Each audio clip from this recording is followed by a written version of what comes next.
Today we're going to talk about the XC version of our custom Air 9 2-star build. We've come up with two different configurations of the Air 9 2-star builds. One a trail build, of which I've created another video out of, and this is the XC build. I'm going to go through the tweaks that we made on this XC build. Quickly to review, the Niner Air 9 is the aluminum frame. There's a Niner Air 9 RDO out there. The RDO is the carbon version, stands for Race Day Optimized. This is not that frame. This is the aluminum version. Let's start by going through the frame. The Air 9 frame is a modern 148 boost through axle frame. All the cables are actually on the outside of the frame. The brake line and the shift cable housing runs on this back side over here. It's hidden from the pretty side of the bike. If you need to service this bike, you can literally pull everything off of the frame, clean the whole thing up, and put it back together if you want. If you want to run a dropper post, and we'll talk about dropper posts later on why we don't have one, but if you want to run a dropper post on this, it runs down the front side here, and then it goes into a port inside the frame, so you can still run an internally routed dropper post. The fork is one of the things that's different on this bike from your standard stock 2-star Air 9. For a little while, Niner had some frame and fork kits that came with the standard Air 9 aluminum frame with a Fox Rhythm 32 fork in a 100mm travel configuration. This is a boost fork with your through axle. We ordered some of those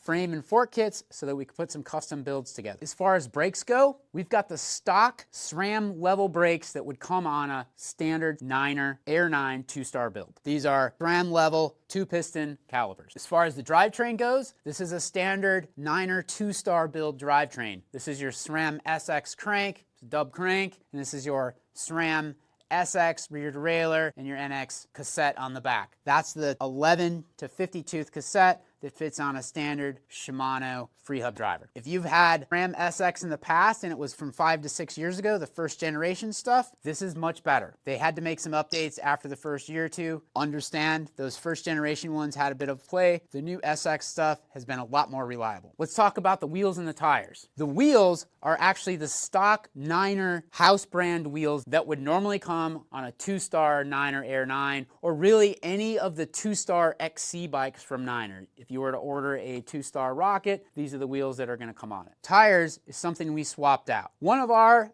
go-to XC tires in our shop is your Vitoria Mezcals with a Barzo on the front and a Mezcal on the back and a 2.35 width. We've put those on this bike. Here's where we made some other changes on the bike. Your normal 2-star Air 9s would normally come with a short stem and a race face riser bar.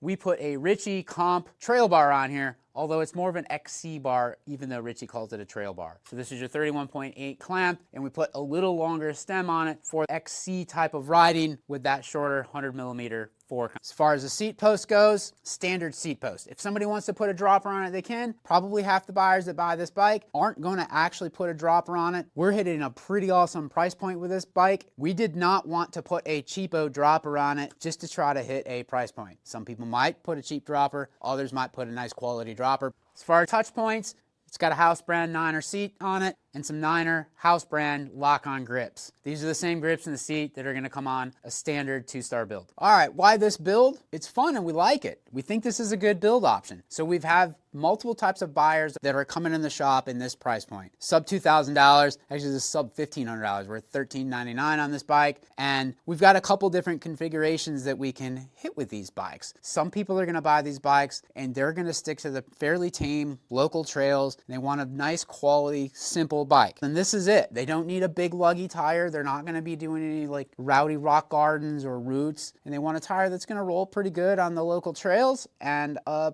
fairly light bike. For an aluminum frame, these are pretty competitive. I'm really excited about these builds. I'm excited that we have this, and then we've got the trail version with the beefier wheels and the beefier tires and heavier brakes. I think it gives people options, and again, we're excited that we can give those options at a really, really competitive price. The first video that I put out of it was our custom 3-star build, and that actually had Fox factory fork on it and your SRAM GX drive. Those were still under $2,000 while we have the parts. Anyway, if you have any questions or you're curious about the builds, reach out and ask. Leave us a message down in the comments, send the shop an email. We can do a lot of mix match of what type of builds we want to do. If you don't want the Niner house brand wheels, we can look at a set of DT Swiss 1900s or something like that, or maybe the Stans wheels that would normally comes stock on a 3-star build. We can do what we call a 2.5-star build. We have done that with a lot of Niner bikes. Anyway, we just have a lot of fun with it, and it's good to put some different bikes together because I think a lot of the stock standard OEM bikes, although there's a lot of stuff out on the market right now that's pretty good bang for the buck, I do think a lot of them, there could be tweaks in them to make them just a little bit better and for the same price. And that's what we're trying to do. So again, hit us up if you have any questions. Thanks for tuning in.